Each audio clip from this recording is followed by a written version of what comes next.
Bonsoir à toutes et à tous et bienvenue dans ce journal. Au sommaire de cette édition du mardi 31 août 2010, nous évoquerons ce soir les incendies qui font toujours rage dans la région. La présentation aujourd'hui des nouveautés sur le réseau des transports en commun de l'agglomération nîmoise.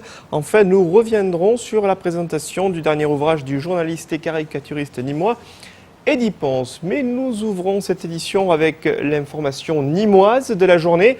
À quelques heures de la fin du mercato d'été, selon nos informations, Jean-Jacques Mandrecki, dont le contrat courait jusqu'en juin 2012, devrait être transféré dans les prochaines heures au Grenoble FC 38, actuelle lanterne rouge du classement de Ligue 2. Un départ qui n'a pas été officialisé par le Nîmes Olympique à l'heure où nous vous parlons, mais qui est d'ores et déjà annoncé par la formation grenobloise pour une durée de 2 ans. On revoit ici Jean-Jacques Mandrecki, arrivé au Nîmes Olympique en janvier 2009 et qui a marqué un total de 18 buts sous les couleurs nîmoises. Le dernier d'entre eux étant inscrit le 20 août dernier au Costières dans le cadre de la 4e journée de Ligue 2 face à son futur club, Grenoble. Le Nîmes Olympique qui présente d'ailleurs actuellement sa dernière recrue du mercato d'été. Il s'agit du milieu de terrain Olivier Davidas, un latéral gauche âgé de 28 ans, formé au Havre et qui vient de résilier son contrat. Davidas, que vous découvrez ici à l'écran, s'est engagé pour 2 saisons en faveur du Nîmes Olympique. Il portera le numéro 27. Il a disputé 145 matchs de Ligue 2 et 27 rencontres de Ligue 1 avec le Havre, club pour lequel il a marqué un total de 4 buts en championnat en l'espace de 8 saisons. Du fait des rafales de vent dépassant parfois les 65 km/h aujourd'hui, le Languedoc-Roussillon est depuis hier la proie des flammes. Dans l'Hérault, les incendies sont toujours actifs avec plusieurs départs de feu enregistrés hier dans la région de Metz ou encore au nord de Montpellier. Le point sur les dernières 24 heures dans ce sujet signé Jean Brun. Fontanès, Juvignac, Villeveyrac, 3 lieux, 3 départs de feu presque simultanés, attisés par un fort vent du nord. À Juvignac, les flammes sont rapidement maîtrisées dans l'après-midi, mais leur rayonnement est tel qu'il parvient tout de même à détruire 2 appartements d'une résidence HLM, plantés au pied de la garrigue. Plus de peur que de mal, mais beaucoup d'angoisse toute la journée, mais bon. En fait, il y a l'appart à droite qui a brûlé, l'appart à gauche, et le mien, il est juste... sauvé, il est un peu dans les eaux, mais il est très chaud, mais j'ai eu chaud quoi.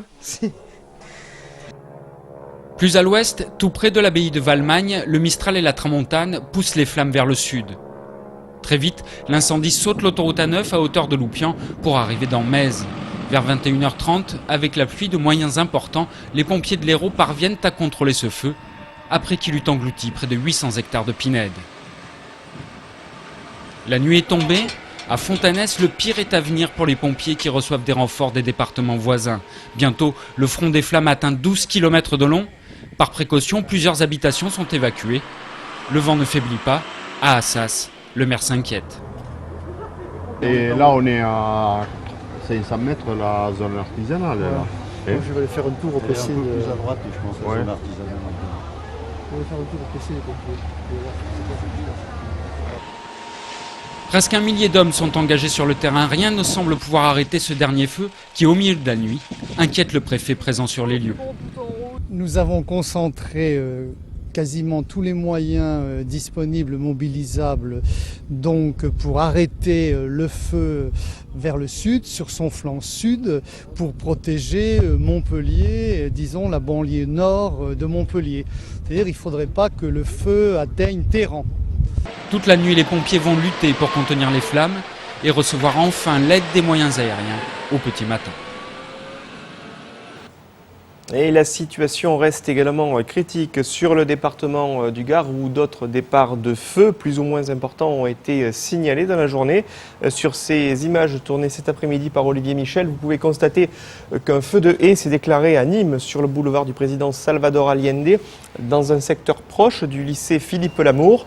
Les pompiers nîmois étant déjà en intervention sur un autre site, ce sont leurs collègues de Marguerite qui sont intervenus afin de neutraliser ce départ de feu, probablement dû à une cigarette jetée par un automobiliste qui circulait sur le périphérique. Je vous propose d'écouter les consignes de sécurité rappelées par l'un des pompiers présents sur place au micro d'Olivier Michel. Les consignes de sécurité, c'est pas de jeter de cigarettes, pas de feu dans les endroits boisés, que ce soit la garrigue ou même là sur la ville.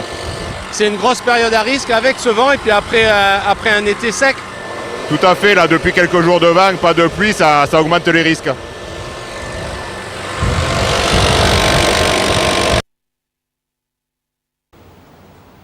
Et nous restons sur Nîmes avec la rentrée sur le réseau Tango et plusieurs nouveautés qui ont été présentées en fin de matinée au siège de Nîmes Métropole, un réseau de transport en commun qui entend accroître son offre de services par une augmentation du nombre de véhicules et d'arrêts afin de proposer une meilleure liaison entre les différentes communes de l'agglomération nîmoise.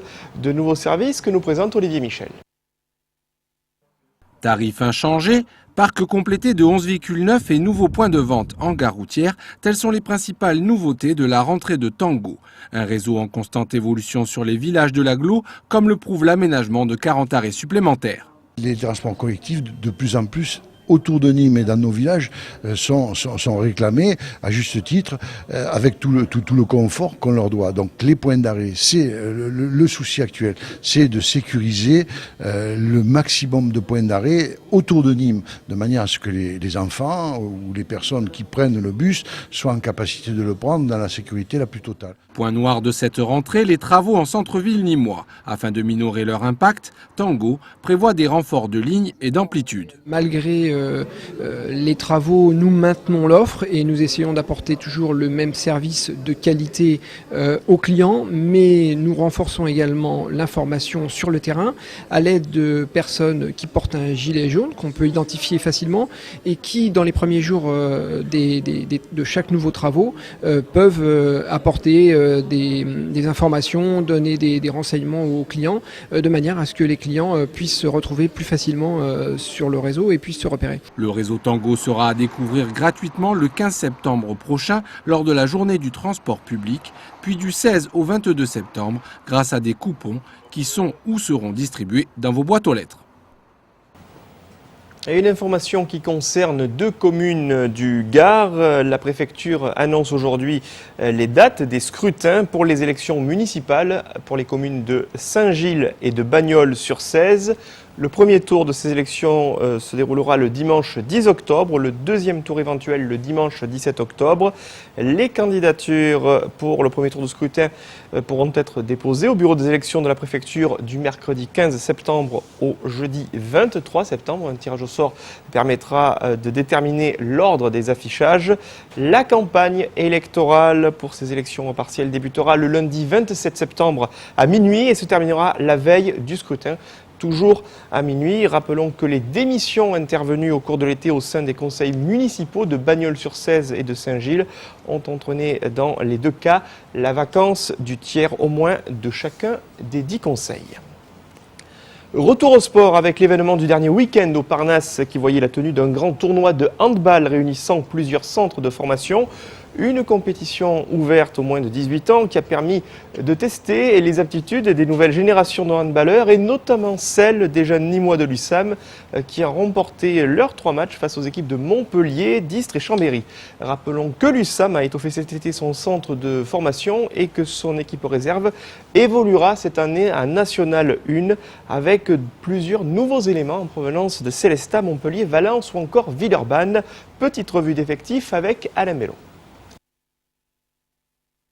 La compétition de National 1 et 2 de handball n'a pas encore débuté, mais 5 centres de formation réunissant les équipes de Nîmes, Montpellier, Chambéry, Istres et Saint-Raphaël se sont rencontrés pendant 2 journées au Parnasse. Un moment de rencontre et d'échange pour les joueurs et de préparation pour les équipes. On monte en National 1, c'est évident que c'est la première fois dans le club qu'on accède à ce niveau-là de compétition. Donc on essaye de s'y préparer au mieux. Il n'y a pas mieux qu'un tournoi réunissant 5 clubs, avec 5 clubs qui figurent très bien dans le championnat de France de première division, et donc de se confronter à ces équipes-là. Enfin, c'est un tournoi riche de travail pour préparer au mieux cette saison. Mais la préparation à ce tournoi a été différente pour certaines équipes. On a repris le 3 août par une préparation physique, piste, handball. On est parti en stage pour mettre un groupe en place. Donc on s'est préparé comme ça à ce tournoi avec du handball, un premier match dans la semaine contre Rodez. Et donc voilà, on s'est préparé comme ça pour ce tournoi qui est très relevé, donc intéressant pour nous. En fait, on a repris il y a 10 jours. Et réellement, le handball, on l'a repris lundi et on est sur des tests physiques, des tests muscules en vue du travail. Donc on est réellement sur de la formation. On n'est pas forcément prêt à faire du handball, mais bon, toujours intéressant de se confronter aux Nîmois, aux Chambériens, etc. quoi. Donc là, on est un peu en dedans et physiquement et en termes de nombre de joueurs. Mais compliqué à aborder ce tournoi. Ouais. Après 10 rencontres disputées dans ces 2 journées, le tournoi intercentre de formation a été remporté par l'équipe de réserve de l'USAM. Et on reste à la page sportive avec ce soir l'émission Croco Hebdo proposée à 20h45 qui sera dédiée en mémoire de notre ami Michel Rouzeau, l'un des fondateurs de Télémiroir, qui était au tout début de cette aventure et qui est décédé vendredi dernier. Ses obsèques se sont déroulées cet après-midi à Marseillan. Plusieurs témoignages et messages de sympathie nous sont parvenus, notamment celui d'anciens élèves de Michel Rouzeau, qui, je vous le rappelle, était professeur de français et d'italien au collège Capuchinet. Ces anciens élèves de la promotion de 1993 ont tenu à faire savoir que le départ de Michel les avait très affectés. Je cite, « Il restera dans nos souvenirs comme un professeur charismatique et passionné. Son enseignement nous a tous influencés. Il faisait partie de ces professeurs qui possèdent le don de vous faire aimer leur matière, tant ils enseignent avec leur cœur. » Ce soir donc, hommage à Michel Rouzeau dans Croco Hebdo. On revient justement à la page sportive et plus précisément concernant le football avec du côté de l'ACR Avignon, Romain Elie qui va quitter la France pour la Belgique. Le défenseur qui a participé l'an passé à la montée de l'ACR en Ligue 1 va être prêté pour une durée d'1 an au club de Charleroi. Prêt encore pour l'attaquant Anthony Guise qui va prendre la direction de Luzenac, le club pyrénéen qui évolue en national. Benjamin Psom, l'ancien Nîmois, pour sa part, devrait rester à Arles afin de trouver une place de titulaire. Enfin, on annonce ce soir l'arrivée imminente d'un ancien joueur du Real de Madrid à l'ACA. Il s'agit de Francisco Pavón qui pourrait ainsi retrouver son ancien collègue des Merengues, le défenseur Mejía. Toujours justement concernant la Coupe de la Ligue de football, sachez que Nîmes jouera bel et bien le mardi 21 septembre à 20h au Costières et recevra Valenciennes dans le cadre de ses 16e de finale. Et puis le lendemain à 20h45, mercredi 22, l'ACR L'Avignon recevra le Stade Malherbe de Caen. Après avoir fêté son 20e anniversaire l'an passé, l'Association française des aficionados practicos a présenté vendredi dernier le programme de sa saison 2010-2011. Ces aficionados qui mettent en pratique leur passion de la tauromachie vont proposer tout au long de l'année diverses activités et des ateliers pratiques, notamment en partenariat avec les écoles taurines, avec l'objectif avoué de rendre plus lisible la très difficile technique du toréo. Petite plongée en afition avec Alain Bellon. La rentrée, c'est aussi pour l'Association française des aficionados practicos. Après une saison 2009-2010 riche en nouveautés. Toutes les nouvelles actions que nous avons mises en place, notamment le trophée Taureau Pro-Am, qui consiste à faire torer des pratiques, parce que maintenant il y a une véritable afition pratique qui s'est développée, donc forcément des pratiques qui atteignent un niveau respectable, partageant leur plaisir avec des jeunes, donc d'où l'opération coup de pouce. Tout ça englobé dans le trophée Taureau Pro-Am. Nous avons aussi créé une autre action pédagogique qui est le bolsing d'apprentissage des 4 saisons, où ce sera beaucoup plus intime, où les jeunes auxquels nous allons leur offrir des vaches, on fera des actions pédagogiques en leur expliquant, en faisant venir des professionnels. Une troisième action en faveur du monde des handicapés, le concept Taureau et Handicap, où une fois par an, avec le foyer Hubert Pascal, nous travaillons sur une matinée avec le monde des gens handicapés. Vous avez reçu le soutien de Nîmes Métropole et aussi de la mairie, donc c'est quelque chose de positif ? Oui, je suis très satisfait de voir que M. René Abric, vice-président de Nîmes Métropole, reçoit avec un avis favorable notre intention, notre projet. Et je suis aussi très touché et très honoré des paroles qu'a prononcées M.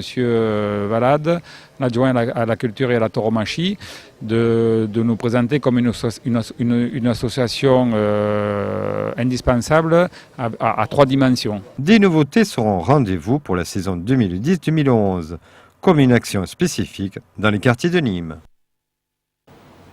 Un beau des Rechasso, un sourire littéraire pour terminer ce journal avec la présentation hier midi du dernier ouvrage d'Eddie Pons, Le Gard illustré en long, en large et en travers, une création dans laquelle on retrouve quelques personnages célèbres du journaliste et caricaturiste nîmois qui a laissé libre cours à son inspiration pour croquer le département du Gard à sa façon. Nicolas Penchino l'a rencontré. Le Gard illustré en long, en large et en travers, c'est le titre du dernier ouvrage réalisé par le dessinateur nîmois Eddie Pons. Une commande du Conseil général qui, après plusieurs collaborations avec l'artiste, lui a laissé carte blanche pour ce livre présenté comme un abécédaire. Le but, c'est de présenter le département, jamais de manière exhaustive, parce que sinon on oublie toujours des choses, on ne peut pas être exhaustif dans le domaine, en essayant toutefois de rien d'oublier d'important, quoi. Et surtout en se faisant plaisir, parce que des fois j'ai choisi par exemple les ragondins, c'est pas fondamental dans le département, mais moi ça me faisait rire d'imaginer ces animaux venus d'Amérique du Sud et qui auraient dû y rester pour pas mourir sur nos routes. 120 pages tout au long desquelles Eddie Pons joue avec les mots, les situations des Romains à nos jours. J'aime bien tordre le cou, à travers les dessins en tout cas, à des faits historiques, à des situations historiques, ou à des monuments, détourner des monuments, comme je l'ai fait par exemple dans le chapitre Feria, où les arènes de Nîmes deviennent un barbecue sur lequel cuit une paella, quoi. L'ouvrage est édité chez les Nîmois de l'Atelier B et il est disponible dans toutes les bonnes librairies. Également disponible dans plusieurs points de distribution, le dernier numéro du Télémiroir Magazine avec à la une la nouvelle série vedette de Télémiroir, cette rentrée, Physique ou Chimie, la saison 1, série espagnole à l'antenne sur Télémiroir. Vous pouvez retrouver bien évidemment dans notre quinzomètre gratuit tous les programmes et les nouveautés de cette rentrée, notamment le programme de ce soir sur notre chaîne à 20h45, Croco Hebdo, présenté par Pierre-Paul Castelli, qui aux côtés de Patrick Chen, Olivier Martinez, recevra le défenseur nîmois Johan Boconiano. Juste avant, à 21h45, la diffusion des meilleurs moments du match entre le Nîmes Olympique et le Grenoble Football Club, le nouveau club, donc, je vous le disais en ouverture d'édition, de Jean-Jacques Mandriki. Merci d'avoir suivi ce journal. Rendez-vous demain à 18h30 pour Tannido Sud et très belle soirée sur Télémiroir.